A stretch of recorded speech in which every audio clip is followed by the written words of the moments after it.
Почитувани, Зоран Заев бесрамно од 2015 па наваму со години печалеше политички поени со случајот Монстро.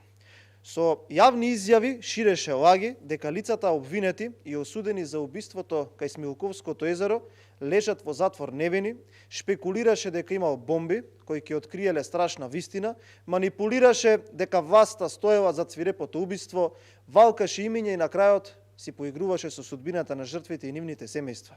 Да погледнеме како Заев ја лажеше јавноста во 2015-та, кога тврдеше дека се невини осомничените, дека друг стои зад убиството. Да го погледнеме видеото. Не ја знаат вистината. Ни оние кои што се наводно виновни за овој процес, за убиствата, велам наводно заради тоа што јас не верувам дека е така. И тие не веруват и ја барат вистината, трагат по неја. И оние кои што ги изгубија животите, односно сега нивните семејства, не веруваат дека тоа е така како што е представено во јавноста. И тие трагат по вистината. Ќе излезе вистината? Тоа што ќе го обелодена е вистината поврзана со податоците кои што ги имам. Што има Заев? Телефонски разговори, SMS пораки, се што е поврзано околу тоа на повидок на јавност. Нема да го толкувам јас. Што е како е? Јавноста ќе го истолкува, како што самата го толкува и овој процес на обелоденување, што досега се случува. Таа вистина ќе даде одговори на многу прашања. Сите негови лаги излегоа на виделина. Затоа Заев е поголем монструм од самите убијци, бидејќи ја убиваше јавноста и роднините на жртвите сите овие години со своите лаги.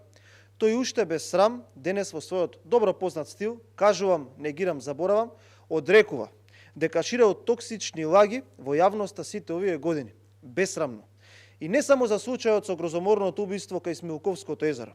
Заев вакви конструкции и политички злоупотреби правеше на трагедиите во случајот со малата Тамара, смртта на Мартин Нешковски, Никола Младенов, па и за случувањата во Диво населје.